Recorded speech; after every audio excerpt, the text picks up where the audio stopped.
Olá, chegou a hora do nosso encontro semanal. É sempre muito bom contar com a sua audiência. Seja muito bem-vindo ao Almanac Equiri. Hoje é quinta-feira, 5 de agosto, véspera de mais um aniversário do início da Revolução Acreana. Vamos falar sobre o hino acreano. Aproveitando, o povo nas ruas estufa o peito, solta a voz e com muito orgulho canta a música de Francisco Mangabeira e Mozart Donizete. Nesta edição conversamos com a fotógrafa Thalita Oliveira, que fala do seu trabalho e também de sua exposição à imagem da música. A talentosíssima atriz Daniele Mirini nos presenteia mais uma vez com sua interpretação de causos e contos no quadro Que História é Essa? Fica aí, tem muito mais!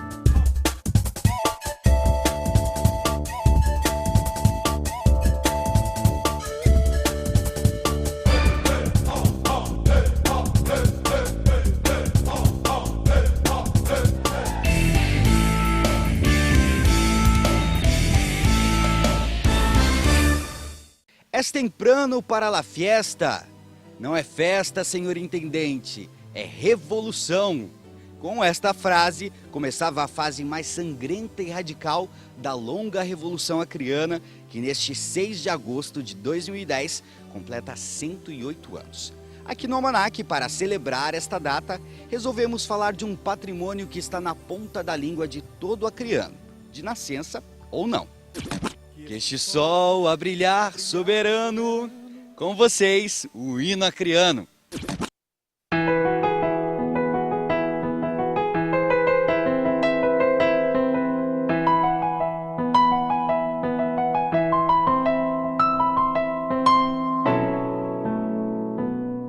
Bom, eu estou aqui com a professora Laélia Rodrigues. Esse aqui é o trabalho de doutorado dela, Acre, Prosa e Poesia, de 1900 a 1990. Nesse trabalho está inserido o hino acreano também, né, professora? Eu fiz um estudo do hino acreano como texto. O que a senhora descobriu? Bom, como eu estava fazendo uma pesquisa a respeito dos textos publicados no Acre desde 1900 até 1990, eu descobri que o texto do hino acreano era um texto bastante conhecido, porque ele estava em vários lugares de publicações dos jornais antigos, como os próprios jornais. Então eu descobri que ele era um texto conhecido na época em que ele foi publicado, e que ele não era o hino acreano. Ele era um poema, como todos os outros poemas publicados nos jornais. Bom, o hino, então, aliás, o texto ele foi escrito em 1903, mas só foi musicado em 1920. Isso mesmo. Então foi um texto musicado posteriormente, talvez pela característica dele mesmo, porque o hino é uma espécie literária. Ele não é hino porque ele é uma música, ele é hino porque ele tem uma estrutura de texto que se chama hino. Então, o texto desse hino foi musicado posteriormente pelo maestro Mozart Donizete, mas ele existia antes como poema. E talvez porque ele tratasse de uma exaltação mesmo dos feitos na Revolução Acreana, ele tenha servido mesmo a esse propósito. Essa é uma informação nova que imagino que boa parte das pessoas até desconheçam. Eu só descobri isso porque eu estava fazendo uma pesquisa com uma finalidade de falar sobre os textos, né? Mas até então eu não sabia.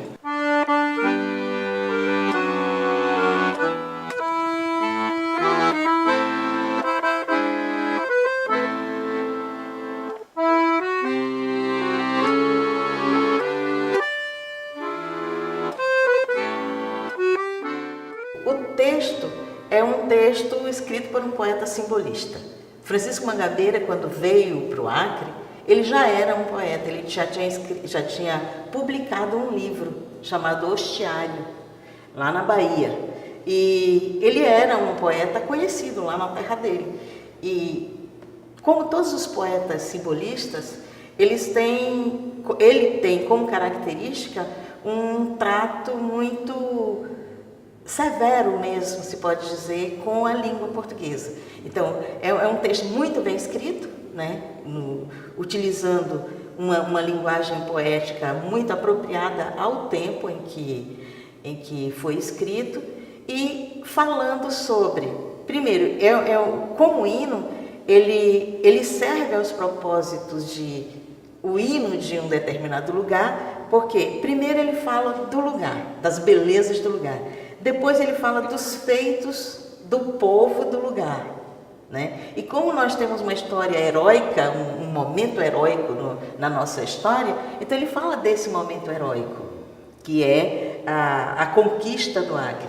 E até esse hino foi denominado durante certo tempo como hino da conquista, né? Porque ele fala muito da conquista do Acre, da luta dos brasileiros para garantir esse pedaço de terra, da disposição daqueles heróis de não permitir que ninguém mais tente tomar o seu tesouro, que é justamente o território recém-conquistado. Então, por essas razões, ele serve bem ao propósito de falar sobre aquele momento histórico e de ser uma referência para os acreanos.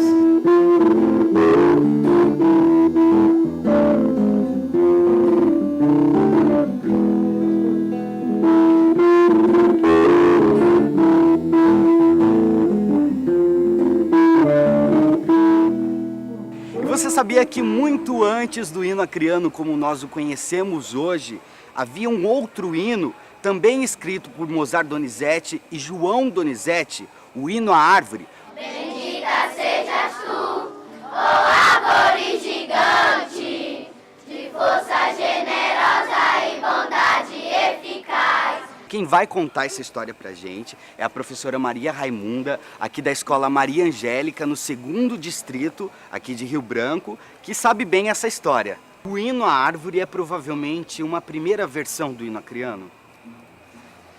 Eu acho que surgiu o hino acreano, e como ele é muito lindo, esse hino, é um hino bonito, né? Que inclusive homenageia as mulheres quando ficavam esperando, né? Os nossos lutadores que muito batalharam aqui pelo Acre, tapetando as portas de suas casas, né? E cuidando das crianças. Eu tenho a impressão que ele surgiu assim muito junto, né? Porque tem muita poesia, né?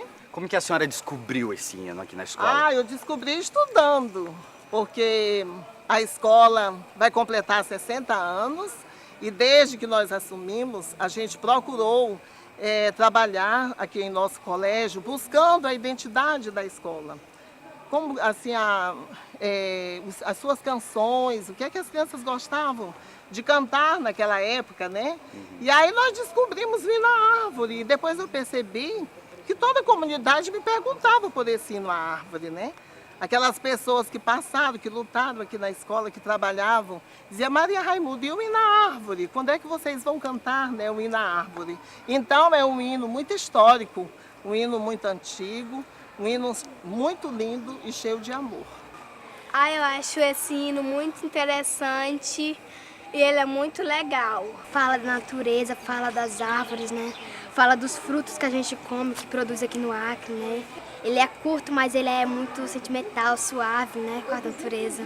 Eu acho que o hino é muito cultural, ensina muito a gente com esse contato com a natureza, ensina a gente a não prejudicá-la, porque ela faz parte de nós. Bendita sejas tu, ó árvore gigante, de força generosa e bondade eficaz. Bendita seja a flor que ostenta radiante. Bendito seja o fruto que nos dás. Bendita sejas tu, ó árvore franzina, em cuja copa espessa está toda a grandeza. Bendita seja a flor, cheirosa e pequenina, que o fruto vai tornar a sábia natureza.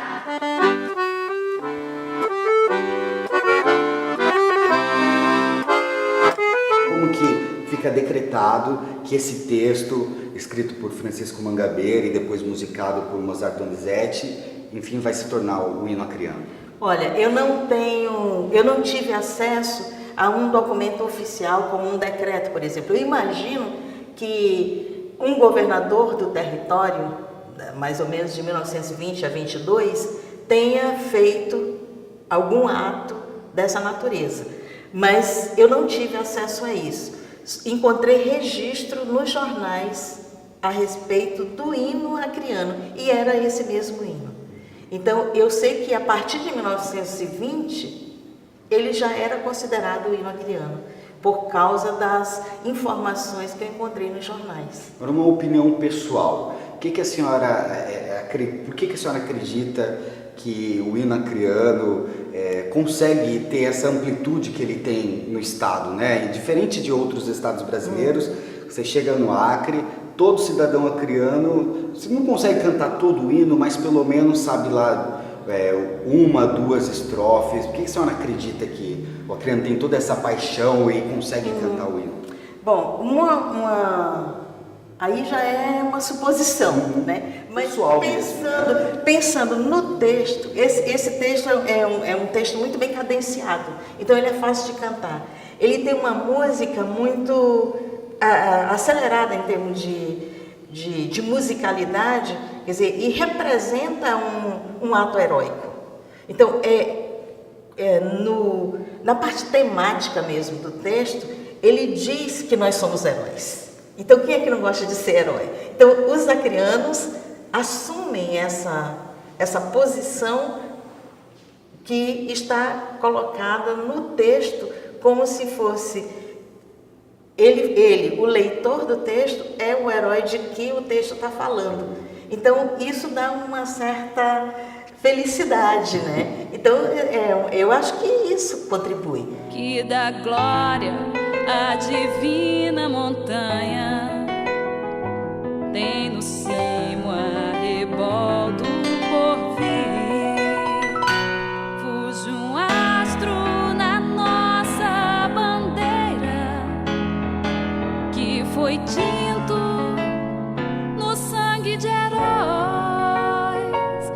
adoremos na estrela altaneira o mais belo e o melhor dos faróis. Bom, é um texto super antigo, tem mais de 100 anos. Isso. E com certeza carregado, todo rebuscado por um português que se falava na época. Hoje, se a gente, por exemplo, pegasse uma estrofe e pudesse colocar no português que a gente usa habitualmente, a senhora acha que haveria muitas mudanças, enfim? Creio que não.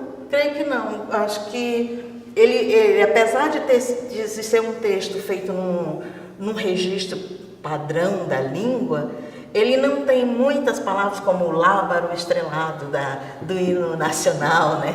Mas ele tem palavras que falam pessoas aguerridas, né? Audaz. Uhum. Mas essa é uma palavra que nós usamos hoje ainda, né? Não tem nenhuma diferença, eu acho, nesse sentido não.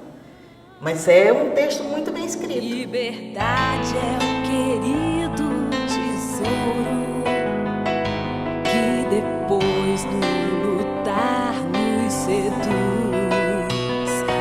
Tá o rio que rola o sol de ouro, lança um manto sublime de luz, fuge um astro na nossa bandeira, que foi tinto no sangue de heróis, adoremos na estrela altaneira o mais belo e o melhor dos faróis.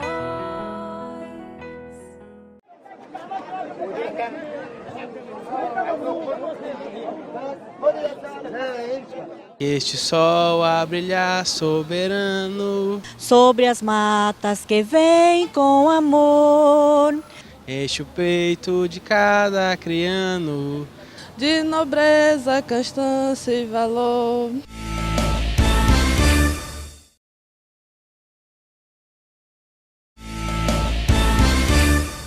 Invencíveis e grandes na guerra, imitemos o exemplo sem par. Do amplo rio que briga com a terra, vence e entra brigando com o mar.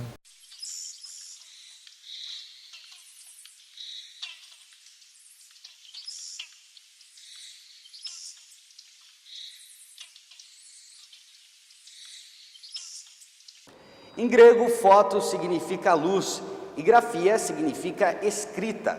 Portanto, fotografia quer dizer escrita de luz. Aliás, na fotografia, tudo é uma questão de luz. Quando o fotógrafo clica, ele escreve numa caixa preta a imagem com a luz do momento que se formará no negativo. E para falar de fotografia, a gente recebe Thalita Oliveira, que lança nesta semana a sua primeira exposição, A Imagem da Música. Olá, Thalita, tudo bem? Tudo bem, André. Thalita, como é que começou seu interesse em fotografar? Então, na faculdade eu tive um primeiro contato, né, porque tinha um estúdio de fotografia, tinha os equipamentos ali acessíveis. Então, foi em 2005, mais ou menos, no meu primeiro ano da faculdade, que eu comecei a me interessar mais, a aprender alguma coisa, alguma técnica. E assim foi. E o que você gosta de fotografar, Thalita? Que direção você acha que teu trabalho tem ido, tem caminhado? Eu gosto muito de trabalhar com cultura, né? Com fotografia documental voltada para a cultura, assim. Adoro fotografar espetáculos, gosto de fotografar no interior do estado, né? Que são comunidades, mas na zona rural, enfim. E gosto muito também desse registro da arte, né? Em geral, de exposições, de espetáculos, de shows. Então eu gosto dessa área.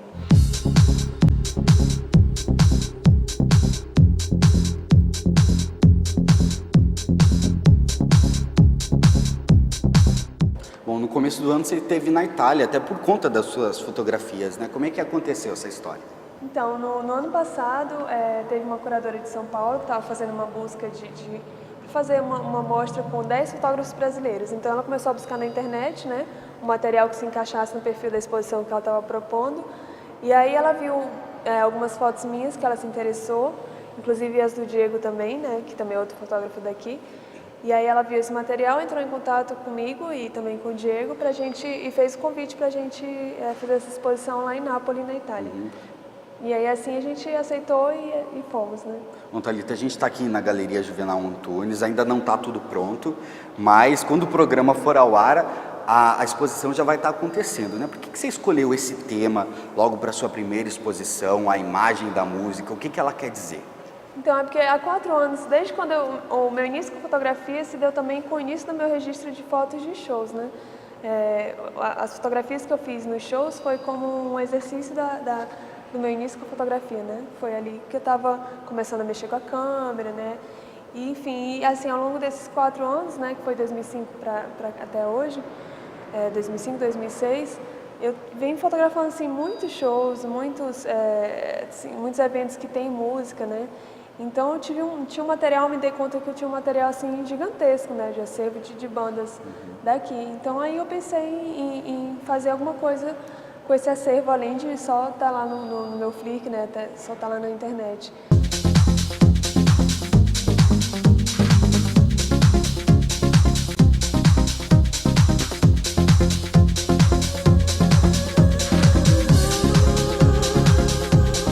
Atualmente você também está trabalhando para a revista, para Isto É? Que tipo de trabalho você tem feito? O que você já fez para eles? Então, estou com eles desde o ano passado, né, como colaboradora.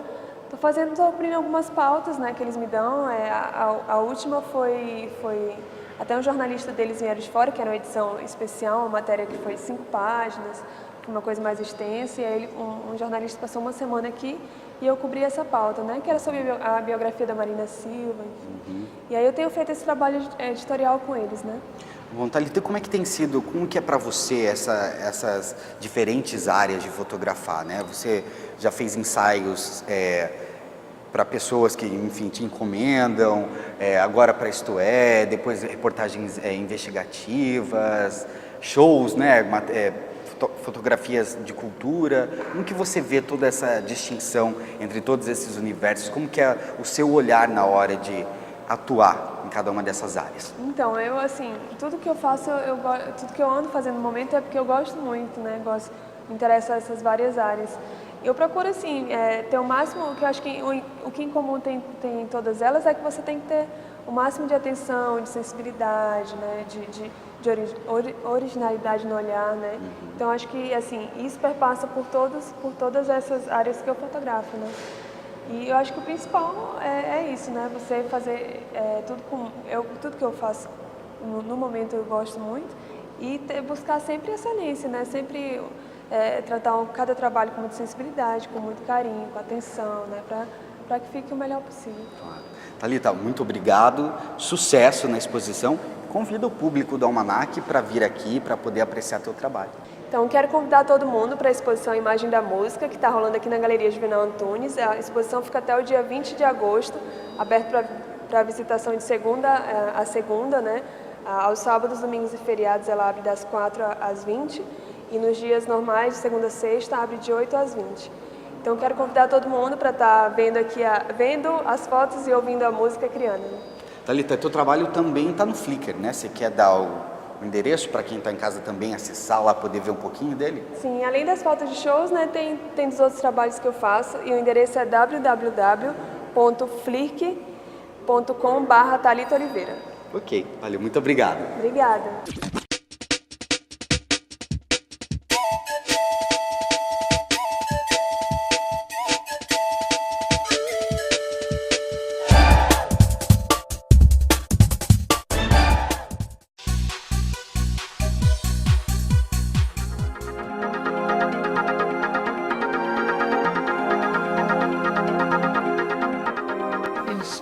Cordeiro, eu sou arte educadora, estou atualmente trabalhando com xadrez aqui na Biblioteca Pública Estadual, com uma oficina que funciona às terças e quintas, das 3 às 5. Atualmente, as aulas são nesses 2 dias, mas a partir da semana que vem, agora no mês de agosto, nós vamos passar a atender às terças-feiras no quiosque da leitura, do lado da Federação de Xadrez, lá no Parque da Maternidade, à tarde. Então, às terças-feiras, a oficina não será mais aqui na biblioteca, e sim só às quintas, porque às terças a gente vai estar atendendo lá no quiosque da leitura, no Parque da Maternidade, do lado da Federação de Xadrez. A atividade é grátis, é para quem quiser aprender a jogar xadrez e para quem quiser praticar também. Tem pessoas que vêm aqui para praticar, para trocar informação, para entrar em contato com os jogadores de xadrez. É um prazer recebê-los. Se quiserem, estamos aqui às terças no quiosque da leitura e às quintas aqui na biblioteca.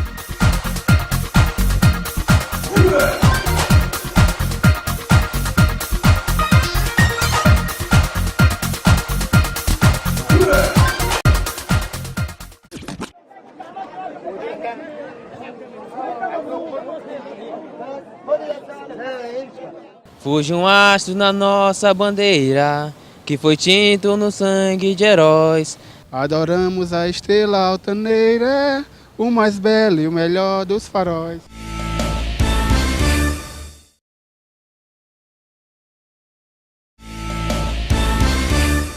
Surge um astro na nossa bandeira, que foi tinto do sangue de herói. Adoremos a estrela altaneira, o mais belo e o melhor dos faróis.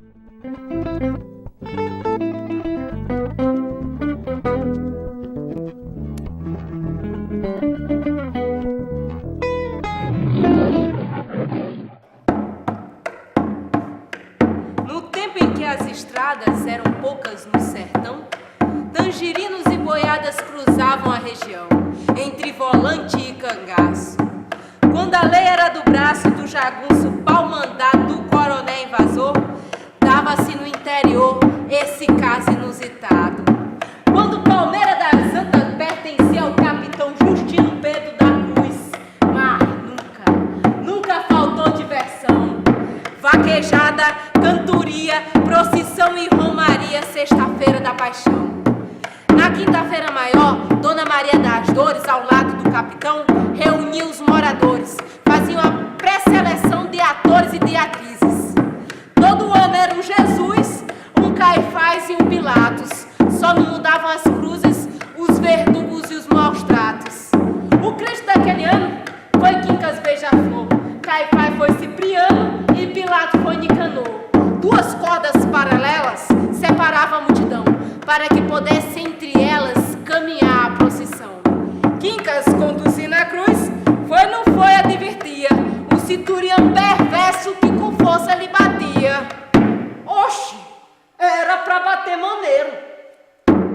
Bastião não entendia, devido ao grande pifão que ele tomou naquele dia, de um vinho que o sacristão guardava na sacristia.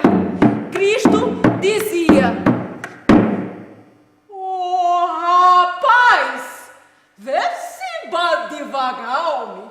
Já tô todo encalombado, assim eu não vou aguentar. Ou tá com a gota pra doer, ou tu para de me bater, ou a gente vai brigar.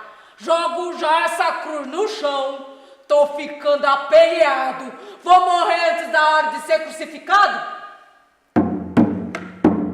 O pior é que o malvado fingia que não ouvia. Além de olhar pra Cristo, fazia pouco e dizia: "Que Cristo frouxo é você, que chora na procissão? Cristo, pelo que se sabe, não era frouxo assim não. Eu tô batendo com pena. Tu vai ver o que é bom na subida da ladeira da venda de Fenelon. É aí que a cuica vai mudar o tom." Naquele momento, ouviu-se um grito na multidão: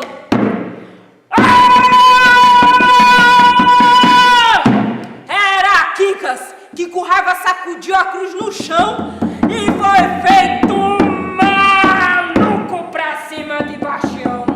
Se travava no maior pontapé e cabeçada. Madalena levou queda, Pilatos levou pancada. Deram um tapa em Caifás, que até hoje não faz nem sente coordenada. O cacete foi pesado. Deram um cocorote na cabeça de Timóteo, que até hoje é aluado. Até mesmo São José, que não é de confusão, não se defender seu filho de criação, aproveitou a garapada para dar um monte de tapa na cara do bom ladrão. A confusão só acabou quando o doutor delegado chegou-se e interviu, cada santo pro seu lado. Desde que o mundo se fez, foi essa a primeira vez que Jesus foi pro xadrez, mas não foi crucificado. Chico Pedrosa. E como você já viu no Papo Rápido aqui no Almanac, começou hoje a exposição A Imagem da Música, da fotógrafa Thalita Oliveira. A exposição começou a ser produzida há 3 anos, quando a fotógrafa Thalita Oliveira começava na profissão. Ela passou a registrar shows musicais de bandas acrianas, juntando o gosto pela movimentação cultural da capital ao gosto pela música.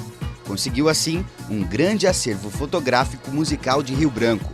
O projeto é, além de uma clara homenagem aos músicos do Acre, uma forma de possibilitar o maior acesso às imagens das bandas acrianas. A exposição pode ser vista até o dia 20 de agosto na Galeria de Artes Juvenal Antunes, no Calçadão da Gameleira, de segunda a sexta-feira, das 8 da manhã às 8 da noite, e aos sábados, domingos e feriados, das 4 da tarde às 8 da noite. Também visite o site da exposição, www.aimagemdamusica.com. O Acústico em Som Maior apresenta nas próximas terças-feiras, dias 10 e 17, o show Mundana, da banda Dana e os Nobres. O repertório contagiante mescla ritmos e estilos que vão do MPB ao sampler. Eu quero comer uma fatia salgada do teu bolo. O show acontece no Teatro Hélio Melo a partir das 8 da noite. A entrada custa R$ 5,00 e estudantes pagam apenas R$ 2,00. Calmaria, filantropia. E em continuidade ao Festival da Usina de Arte, o Grupo Teatro de Los Andes apresenta o espetáculo En un Sol Amarillo, Memórias de um Temblor. É um espetáculo que fala de um acontecimento real da Bolívia. Em 1998 houve um terremoto e nós falamos desse terremoto, como foi esse terremoto e o que aconteceu depois com a reconstrução das cidades que se destruíram nesse terremoto. O espetáculo vai acontecer nesta sexta, sábado e domingo, dia 6, 7 e 8, sempre às 8 da noite. Os ingressos custam R$ 5,00 e estudantes pagam apenas meia entrada. E nesta sexta-feira estreia no Cine João Paulo o filme Encontro Explosivo. I want to talk about this guy. He was like some sort of secret agent or something. No, okay. Hi, June. Maybe I didn't make it clear enough, but we're gonna have to stick together. I'm sorry, who are you? This is the guy. I'm a guy. I'm the guy. Please, for your own listen, safety, whatever happens, please stay in the booth. What are you talking about? No one follows us, or I kill myself and then her. June, interpretada por Cameron Diaz, descobre algo que nunca deveria ser descoberto e com isso se torna a contragosto a parceira de Wilner, interpretado por Tom Cruise, um agente secreto em missão que não deve ser finalizada.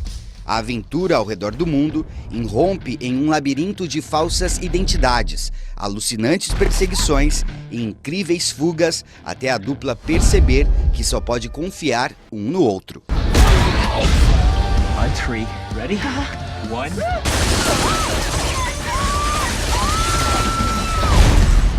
1. O longa pode ser visto nas sessões das 7 e 9 da noite. What number would you like? 3. Yeah, let's just stick with 3. It's good. Okay. E como já dissemos na semana passada, vem aí o Festival Mix Brasil de Cinema e Vídeo da Diversidade Sexual, pela primeira vez no Acre, nos dias 27, 28 e 29 deste mês, no Teatro Hélio Melo e Filmoteca Criana. No dia 27, na abertura do evento, às 7 da noite, tem bate-papo com o idealizador do festival, André Fischer. Ele também é jornalista, criador do Mix Brasil, um dos principais portais de informações e cultura LGBT do Brasil, editor-chefe da revista Júnior, além de autor de 6 títulos literários, entre eles o livro Como o Mundo Virou Gay e Dicas de Sexo para Mulheres por um Homem Gay. Então fique ligado, o bate-papo com André Fischer será na sexta-feira, dia 27, às 7 da noite no Teatro Hélio Melo. A entrada é franca. Nas próximas semanas tem mais informações do Festival Mix Brasil aqui na Agenda do Almanac. E é chegada a hora de dar tchau, mas antes os nossos recados semanais. Bom, tá vendo esse e-mail aqui? E esse endereço eletrônico também? Bom, então nos escreva e nos assista pela web. E fique ligado sempre em nossos horários alternativos. E o programa de hoje foi gravado aqui no sítio histórico onde está a lápide do Coronel Plácido de Castro, líder da Revolução Acreana, que neste 6 de agosto completa 108 anos. Eu fico por aqui e mais uma vez agradeço a sua audiência. Obrigado, abraço forte e até a próxima semana. Tchau. De nobreza, constância e valor, invencíveis e grandes na guerra, imitemos o exemplo sem par do amplo rio que briga com a terra, vence e entra brigando com o mar. Fuge um astro da nossa bandeira,